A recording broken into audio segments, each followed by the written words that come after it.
మాది ఏ రైతు కష్టపడకుండా అన్ని విధాలు ఆదుకుంటాను. ఇంకో పక్క ప్రతి ఒక్క ఇంటికి కొళ్ళాయితో నీళ్లు ఇస్తాం. ఇదే కాదు, ప్రతి ఒక్కరికి 4,000 రూపాయలు పింఛన్ ఇచ్చే బాధ్యత మాది. దానికి కూడా నిర్ణయం తీసుకున్నాం. అది కూడా ఏప్రిల్ నెల నుంచే 4,000 రూపాయలు పింఛన్ ఇస్తాం. మనకు జూన్లో ఎన్నికలు అవుతాయి. జూన్ వరకు కూడా వెయిట్ చేయక్కర్లేదు. ఏప్రిల్ నుంచి 4,000 అంటే జూలైలో అదనంగా 4,000 ప్లస్ 3,000 నెలకు 1,000 రూపాయలు వస్తాయని కూడా మీ అందరికీ తెలియజేస్తున్నా. మనం 7,000 రూపాయలు ఇస్తాం. అతనిచ్చే 1,000కో 2,000కో అమ్ముడు పోవద్దండి. అది పాపిష్టి డబ్బులు, మద్యంలో దోచుకున్న డబ్బులు, ఇసుకలో దోచుకున్న డబ్బులు, మిమ్మల్ని నాశనం చేసిన డబ్బులతో మనకు వద్దని కూడా మిమ్మల్ని అందరినీ కోరుతున్నా. ఇదే కాకుండా వికలాంగులకి పెంచను 4,000 నుంచి 6,000 చేస్తాం. ఇది కాకుండా వాలంటీర్లు కూడా చెప్తున్నా, మీ జీవితాలతో ఆడుకుంటున్నాడు జగన్మోహన్ రెడ్డి. మీరేమి బానిసలు కాదు. నేను మీకు అండగా ఉంటా. మీరు ప్రజలకు సేవ చేయండి, నేను మీకు తోడుగా ఉంటానని వాలంటీర్స్ వ్యవస్థకు విజ్ఞప్తి చేస్తున్నా. వాలంటీర్ వ్యవస్థను రద్దు చేయము, కానీ మీరు కూడా బాగుపడాలి కాబట్టి 5,000 రూపాయలు 10,000 రూపాయలు చేసే బాధ్యత మాది. ఎప్పుడైతే 10,000 అన్నామో జగన్మోహన్ రెడ్డి గొంతులో వెలక్కాయ పడిపోయింది. ఏం చేయాలో తెలియడంలా గింజుకుంటున్నాడు. నేనేదో వాళ్ళకు కూడా 10,000 ఇస్తానంటే నేను ఒప్పుకున్నానంట. ఎస్, నేను ఒకే మాట చెప్తున్నా, నువ్వు విధ్వంసకారుడివి, నేను కన్స్ట్రక్షన్ చేసే వ్యక్తిని. నాది విజన్, నీది పాయిజన్. నువ్వు రాష్ట్రాన్ని నాశనం చేయడానికి వచ్చావు, నేను రాష్ట్రాన్ని ఉద్ధరించడానికి వచ్చానని మరొక్కసారి మీ అందరికీ విజ్ఞప్తి చేస్తున్నా. అందుకని ప్రతి ఒక్క వాలంటీర్కి విజ్ఞప్తి చేస్తున్నా, రాజీనామా చేయమని బెదిరిస్తారు, మిమ్మల్ని మోస పెడతారు. ఈ నెల 10,000 15,000 రూపాయల డబ్బులు మీ చేతుల్లో పెడతారు. దానికోసం మీరు ఆశపడితే వచ్చేది ఎన్డీఏ ప్రభుత్వం, వచ్చే ప్రభుత్వం మాదే. మీ ఉద్యోగం గోవిందా వినద్దని మాత్రం మీ అందరికీ విజ్ఞప్తి చేస్తున్నా. ఎవడైనా ముఖ్యమంత్రిగా ఉండే వ్యక్తి, అధికారంలో ఉండే వ్యక్తి వాలంటీర్లు రాజీనామా చేయమంటారా తమ్ముళ్ళు అని మిమ్మల్ని అడుగుతున్నా. ఇది మంచిదా అని మిమ్మల్ని అడుగుతున్నా. ఇది ద్రోహం అవునా కాదా అని మిమ్మల్ని అడుగుతున్నా. ఇది మోసం అవునా కాదా అని మిమ్మల్ని అడుగుతున్నా. అంటే ప్రభుత్వ ధనంతో పార్టీ సేవ చేయించుకోవాలంటే ప్రజల అమాయకుల చితకు కొడతారు, నిన్ను వదిలిపెట్టరు. జాగ్రత్తగా ఉండమని హెచ్చరిస్తున్నా. ఏ వాలంటీర్ భయపడద్దండి, రాజీనామా చేయొద్దండి. వాళ్ళు బెదిరించిన నేను అండగా ఉంటా. చెప్పండి, వచ్చేది చంద్రన్న ప్రభుత్వం, ఏం బాధ లేదు. మాకు ప్రజలు ముఖ్యం, మీ పార్టీ కాదు. ప్రజల కోసం సేవ చేస్తాం, వైసీపీ కోసం సేవ చేయమని మీరు చెప్పండి. మీకు అండగా ఉండి 10,000 ఇవ్వడం కాదు, 10,000 తీసుకునే వాళ్ళకి లక్షల రూపాయలు సంపాదించే మార్గం, మీ ఊర్లో కూర్చొని సాధించే మార్గం నేను చూపిస్తానని చెప్పి కూడా నేను మీకు తెలియజేస్తున్నా. ఇక్కడికి వచ్చినప్పుడు పోలీసుల విషయం కూడా ఒకటి చెప్పాలి. పోలీసులు కూడా బాధితులే ఈ ప్రభుత్వంలో.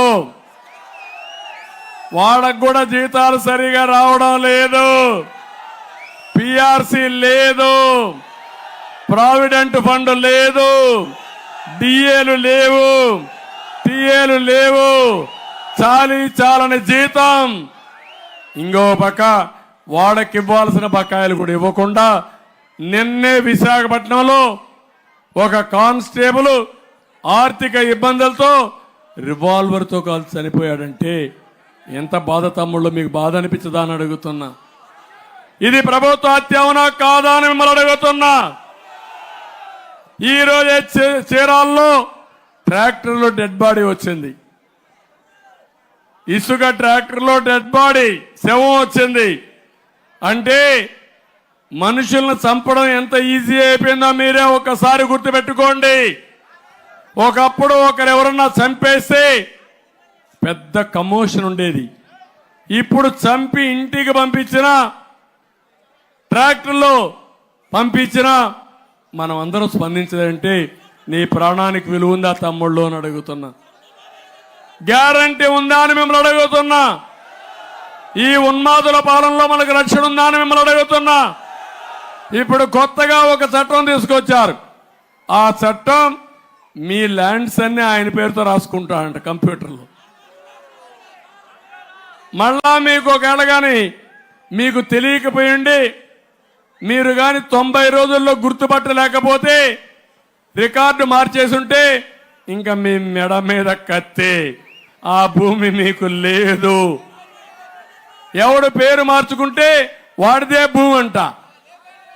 అక్కడి నుంచి నువ్వు కోర్టుకు కూడా పోవడానికి వీలు లేదు. ఒకే ట్రిబ్యునల్ జిల్లాలో ఉంటుందంట, ఆ జిల్లాకి వెళ్ళాలి. ఒక వ్యక్తి ప్రతి 3 నెలలకు ఒకసారి కంప్యూటర్ చూసుకోవాలి. 10-1 లేదు, అడంగల్ లేదు, పట్టాదారు పాసుబుక్కులు లేవు. కానీ జగన్మోహన్ రెడ్డి మీ రాత రాస్తాడు. నీ పొలం నీదంటే నీదే, నాదంటే నాదే. ఒకప్పుడు నిజాం రాసేవాడు. ప్రతి ఒక్కరి పొలాన్ని దానం చేసేవాడు. ముందు నీకు ఇచ్చేవాడు, ఇంకొకరికి ఇచ్చేవాడు, మళ్ళా ఇంకొకరికి ఇచ్చేవాడు. ముగ్గురు కలిసి కొట్టుకునేవాళ్ళు. అసలు భూమి ఉందో ఎవరికి తెలియదు. ఈరోజు ఈ రాష్ట్రంలో అదే పరిస్థితి. మీ పొలం మీ దగ్గర లేదు. మొన్ననే మీరు చూశారు, మీ పొలం మీ పట్టాదారు పాసు పుస్తకం దానిపైన బొమ్మెవరిది? బొమ్మెవరిది అంటే వాళ్ళ తాత మీకు ఇచ్చాడా? వాళ్ళ నాయన ఇచ్చాడా? మీకు మీ నాన్న ఇచ్చాడు. వేసుకుంటే మీ నాన్న ఫోటో వేసుకోవాలా? అవునా కదా తమ్ముళ్ళు? అంటే ఒక మనిషి ఉన్మాదం ఎంతవరకు వెళ్తుందంటే కడాన మీ భూమిని కూడా మీ పట్టాదారు పాస పుస్తకం మీద బలవంతంగా ఆయన ఫోటో వేసుకునే పరిస్థితి వచ్చాడు. ఇప్పుడు రికార్డులు ఆయనే రాస్తాడు. ఆయన రికార్డు మారిస్తే మీరు గోయిందా గోయింద గింజుకోవాలి. నేను అందుకే ఒకే మాట చెప్పాను. ప్రభుత్వం వస్తానే నువ్వు తీసుకొచ్చిన చట్టం ఏపీ ల్యాండ్ సీలింగ్ యాక్ట్ ఏదైతే భూరక్షణ యాక్ట్ ఉందో దీన్ని రద్దు చేసే బాధ్యత నేను తీసుకుంటానని మీ అందరికి హామీ ఇస్తున్నా. మీ భూములకు రక్షణగా నేను ఉంటాను. పోలీసులకు హామీ ఇస్తున్నా. మళ్ళీ మీకు ఇబ్బందులుండవు. మీరు కూడా ప్రజాస్వామ్యాన్ని కాపాడండి. ఈ దుర్మార్గుడి చేతుల్లో రాష్ట్రాన్ని బలిదీయద్దండి. మీ పిల్లలు ఇక్కడే ఉన్నారు, మీ కుటుంబం ఇక్కడే ఉంది. ఈ గుంతల రోడ్లలో మీరు తిరగాలి. చాలని జీవితంతో బాధపడాలి. ధరల పెరుగుదలతో సమస్యలతో మీరు అతలాకుతలం అవుతున్నారు. జాగ్రత్తగా ఉండమని మిమ్మల్ని కోరుతున్నా. ఈ ప్రాంతంలో చాలా సమస్యలు ఉన్నాయి. డెల్టా ప్రాంతమైన ఏమూరులో సాగునీటి సమస్యలున్నాయి. సముద్రం బ్యాక్ వాటర్ కారణంగా భూములన్నీ ఉప్పుమయమైపోతున్నాయి. సముద్రం నుంచి బ్యాక్ వాటర్ రాకుండా చెక్ డ్యాములు కట్టాలని చెప్పి కోరారు. తప్పకుండా ఇవి చేసి మీ భూములు కాపాడే బాధ్యత, రైతును ఆదుకునే బాధ్యత మేము తీసుకుంటామని చెప్పి కూడా నేను మీకు తెలియజేస్తున్నా. పోతర్లంక లిఫ్ట్ ఇరిగేషన్ నేనే ఒకప్పుడు 50 కోట్ల రూపాయలతో అన్ని రెడీ చేశాను. ఏం తమ్ముళ్ళు ఇప్పుడు పనిచేస్తా ఉందా? అన్ని లిఫ్ట్ ఇరిగేషన్లు నేను వచ్చినప్పుడు రిపేర్ చేయడం, వీళ్ళు వస్తే దాన్ని చెడగొట్టడం. ఈరోజు మీదే కాదు రాష్ట్రం అంతా అయ్యే పరిస్థితి వచ్చింది. నేను ఒకటే మీ అందరికీ హామీ ఇస్తున్నా. తప్పకుండా నేను వస్తాను. పని చేయించే బాధ్యత, నీళ్ళు ఇచ్చే బాధ్యత మేము తీసుకుంటాం. ఇక్కడ పొలాలకు సంబంధించి శాశ్వత పట్టాలు ఇవ్వాలని డిమాండ్ ఉంది. దీన్ని కూడా పరిష్కారం చేస్తాం. ఇక్కడ దళిత కాలనీలు రోడ్లు వేయించిన ఘనత కూడా మన ఆనంద్ బాబుది. ఈ తర్వాత ఒక్క రోడ్డు వేసారా లేదా మీరే ఆలోచించుకోండి. నరకానికి రహదారులకు అడ్డాగా ఈ వేమూరు రోడ్లు తయారైపోయినాయి. ఆ రోడ్ల మీద పోతే గర్భిణీ స్త్రీలు హాస్పిటల్ కూడా అవసరంలా మధ్యలోనే డెలివరీ అయిపోతుంది. అలాంటి అధ్వానమైన పరిస్థితిలో ఉన్నాం. ఇది తప్పకుండా మళ్ళా ఇప్పుడు ఒక ఆయన మొన్నటి వరకు ఉన్నాడు, ఒక మంత్రిగా వెలగబెట్టాడు మేరుగా. ఇప్పుడు ఇక్కడ లేడు, వస్తా ఆయన కథ కూడా. ఇక్కడ ఆసుపత్రుల్లో కూడా సౌకర్యాలు లేవు, అవన్నీ చేస్తాం. తమలో ఇప్పుడు నేను ఒక విషయం అడుగుతున్నా. మేరుగా నాగార్జున చాలా గనుడు పూర్తిగా మేసేశాడు.